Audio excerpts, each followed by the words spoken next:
evening.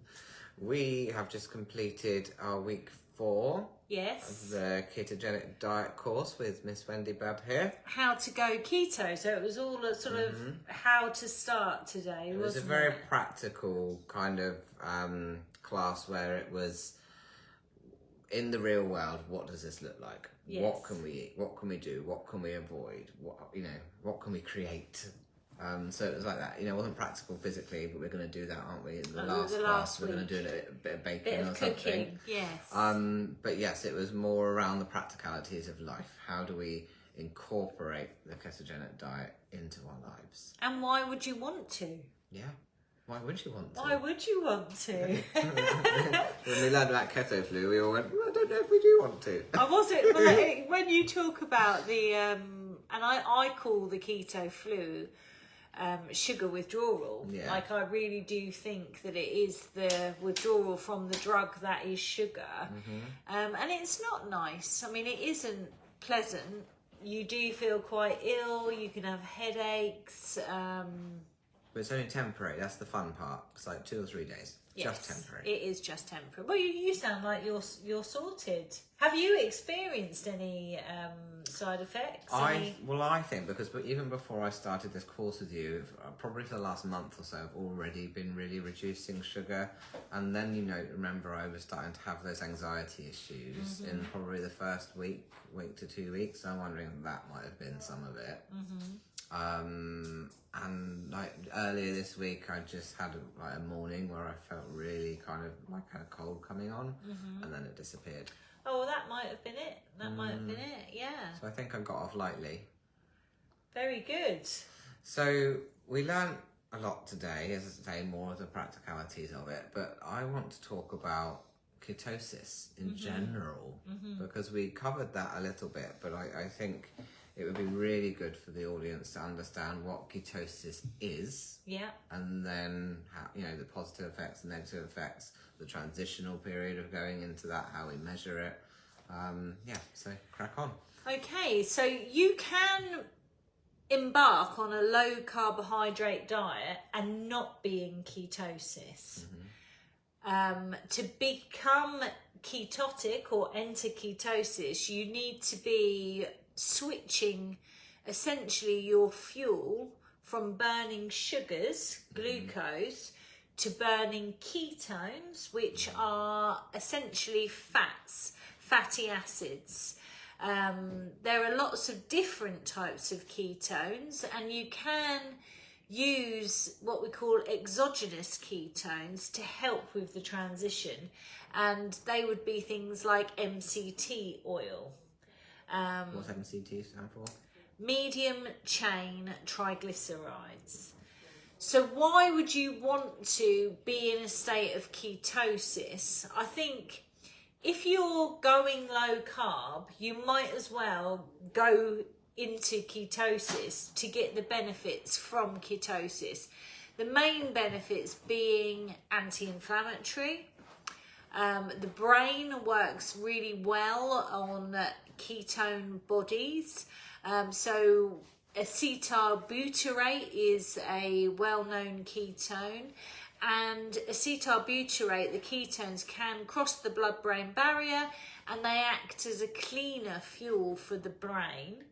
They're also less stimulating. So this is why when the ketogenic diet was sort of rediscovered approximately 100 years ago, it was used as a therapeutic agent for children with non-responsive epilepsy. So children with really severe epileptic seizures. So some children have epilepsy so bad that they would have multiple seizures daily.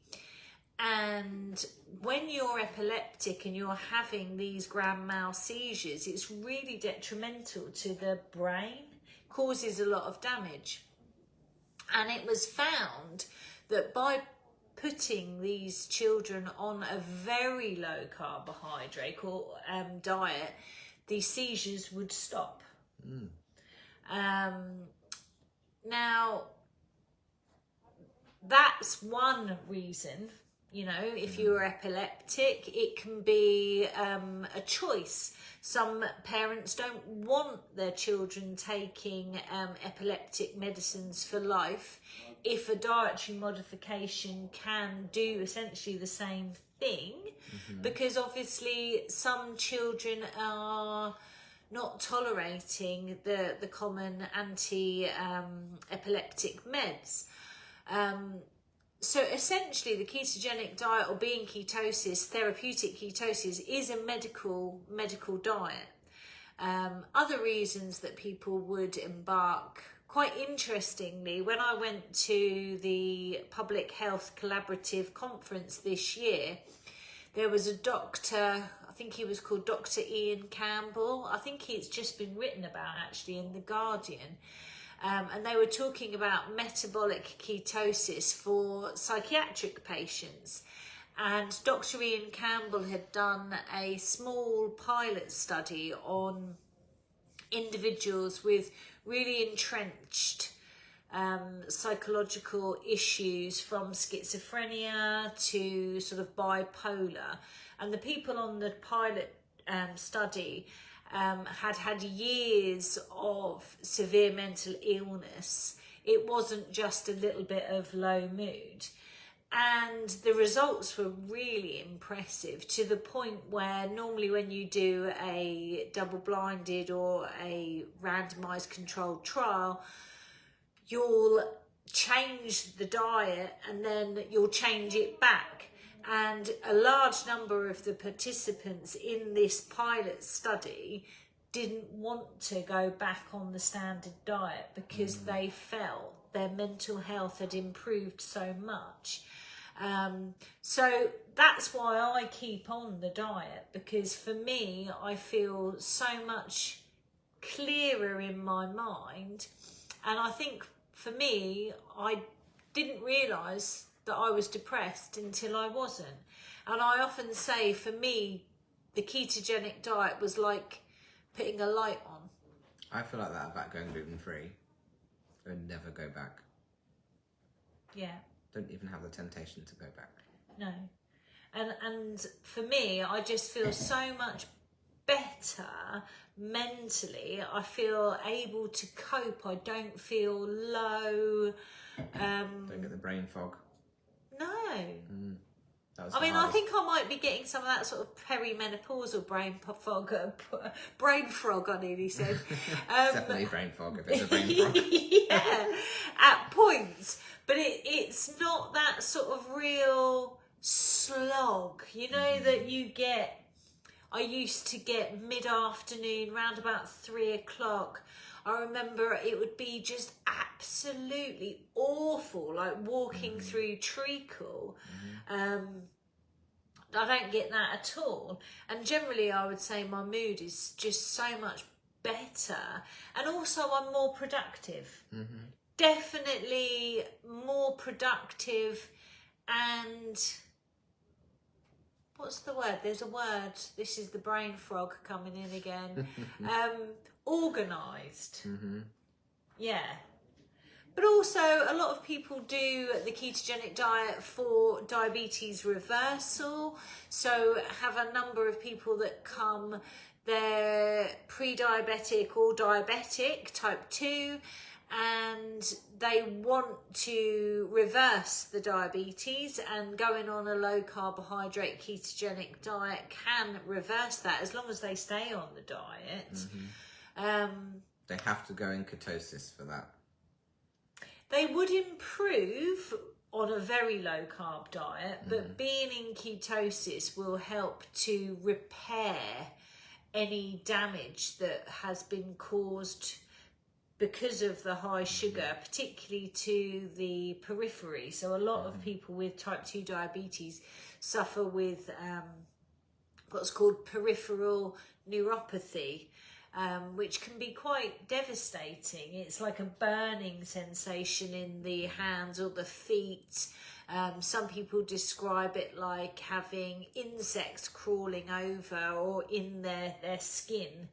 And it doesn't go.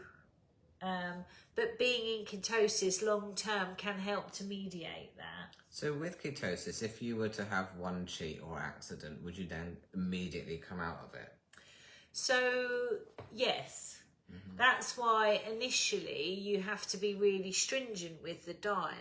However, after being in a ketogenic diet for a number of months, you do have what we call metabolic flexibility, which is where you can dip in and out. So the body will always use glucose as its primary fuel if it's available. But if it's not available, then the body can easily switch back into using ketones. Can I ask a question about children in a ketogenic diet? Because I don't know if it was from you or from someone else. I heard that only children really need carbs, and as you're an adult, then you don't need them anymore. Do children need carbs? I think that's really debatable, and I mean there are certainly cultures around the world. I can think of like the Inuit, for example, that don't eat any carbohydrates, and their children grow up presumably very, very healthy. Also, the Kalahari Bushmen. They don't eat carbohydrates, and I mean they're very impressive humans, very tall, very muscular, incredibly healthy. So I don't think it's necessary for children to consume carbohydrates. I don't think it's necessary for any human actually to eat carbohydrates because they're non-essential. You know, we can make our own. And traditionally, you know, as hunter-gatherers, we wouldn't have had them anyway. We would have probably eaten them if we found them, you know, in season, or if there wasn't a lot of game around, you know, humans.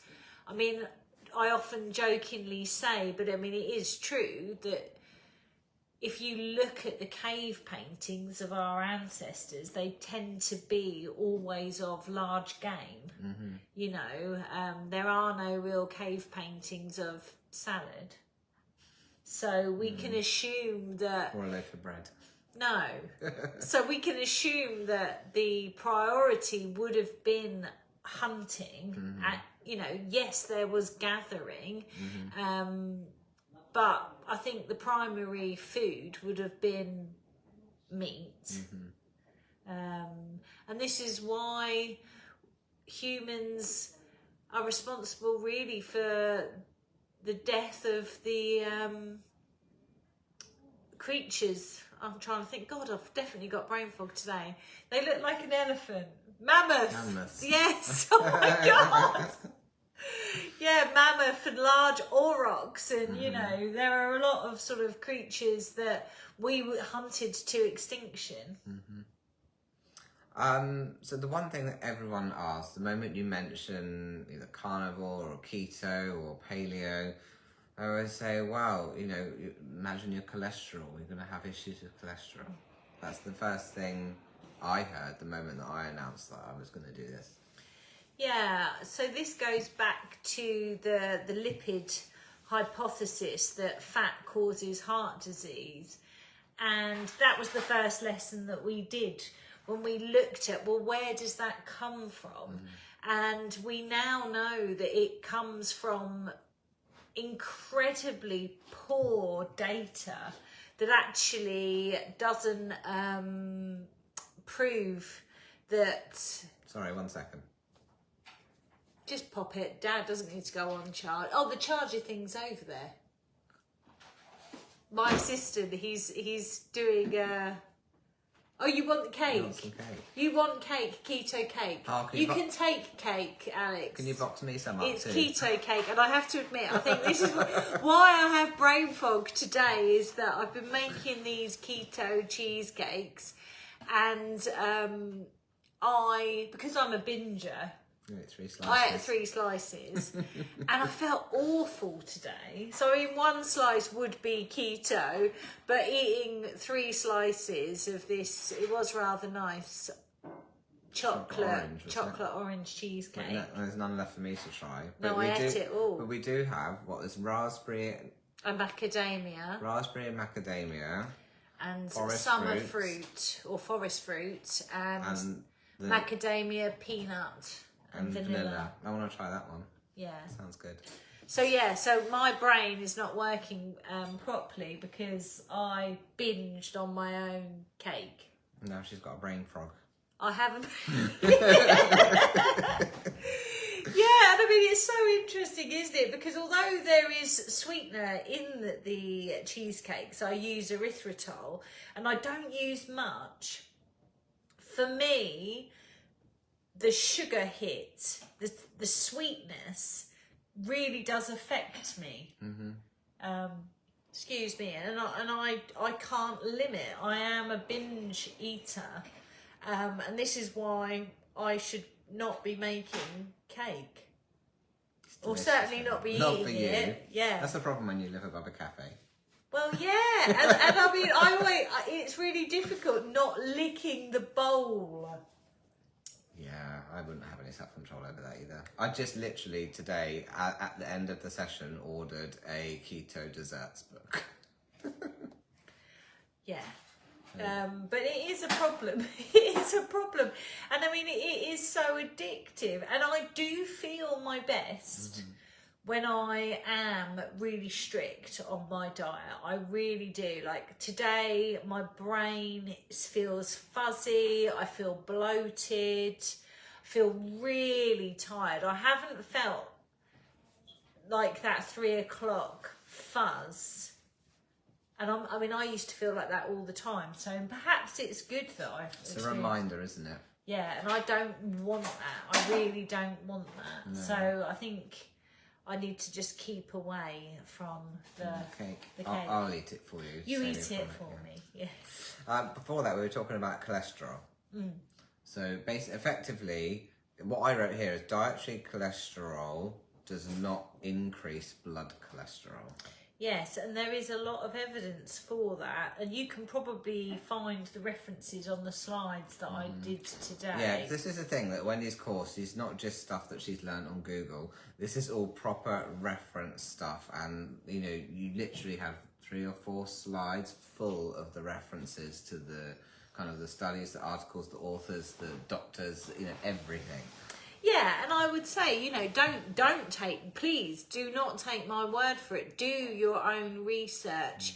Look into the diet heart hypothesis. Look into Ansel Keys and the 7 country study, and you'll see that it was at best poor and at worst one of the worst science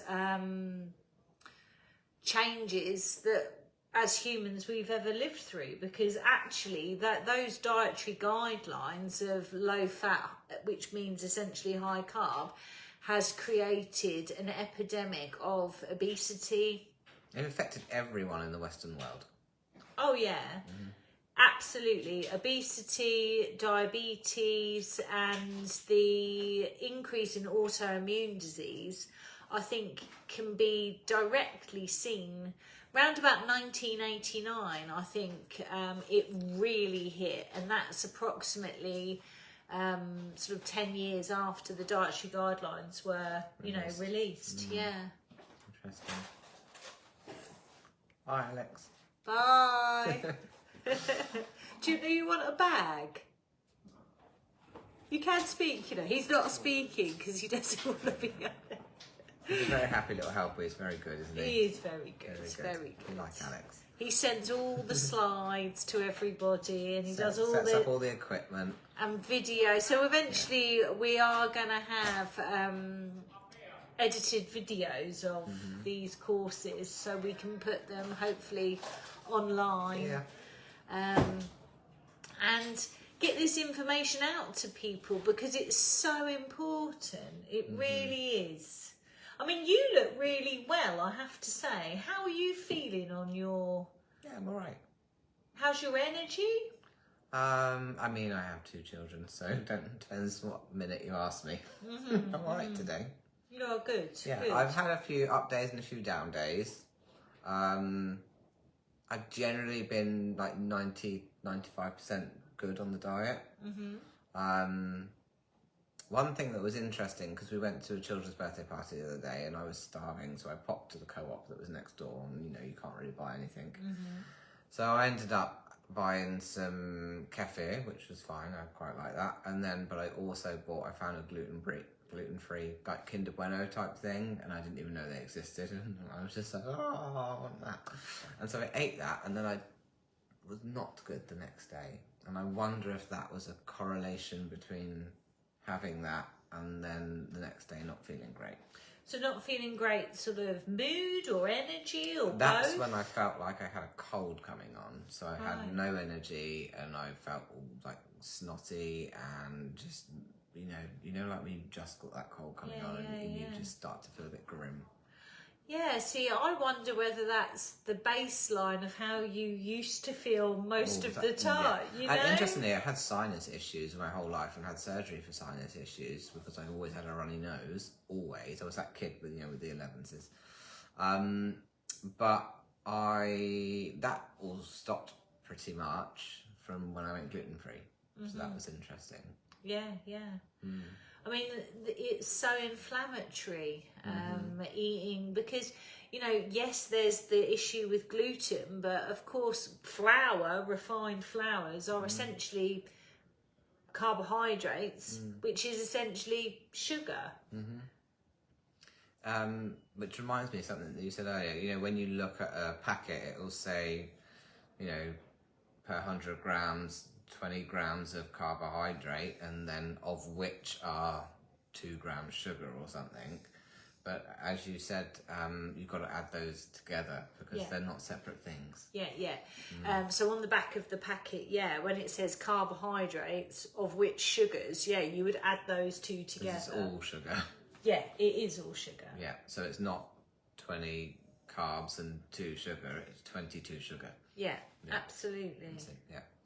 Okay, so the other thing that we're going to do is we're going to put that little bit of string around big bit of string around my belly and see if that's changed. I don't think it has, but we'll see. Also, you put me on B12 spray. Can you see this?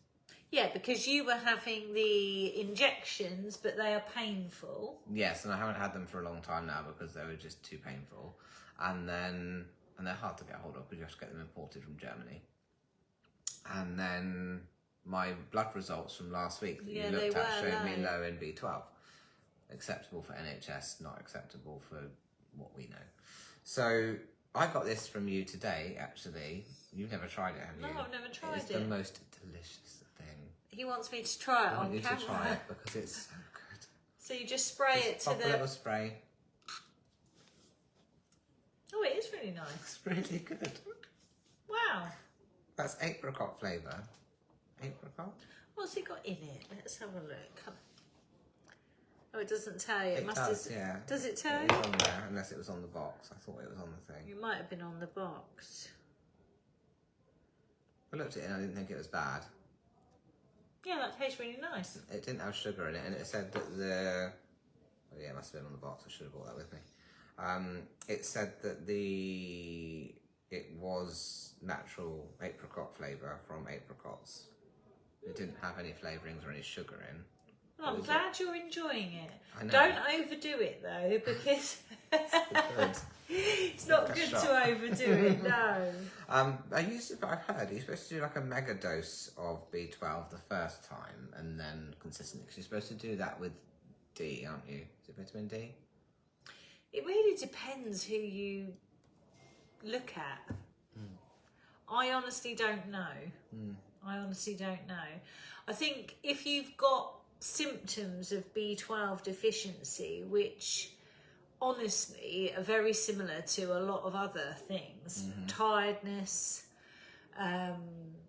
depression, low mood, numbness or tingling in the feet. I mean, that's a real classic, but that could also be peripheral neuropathy of diabetes. So, these symptoms are quite wide ranging, but yeah, it's really important that you do have your bloods done because if you are chronically ill, low in B12, it can lead to pernicious anemia, and that is irreversible.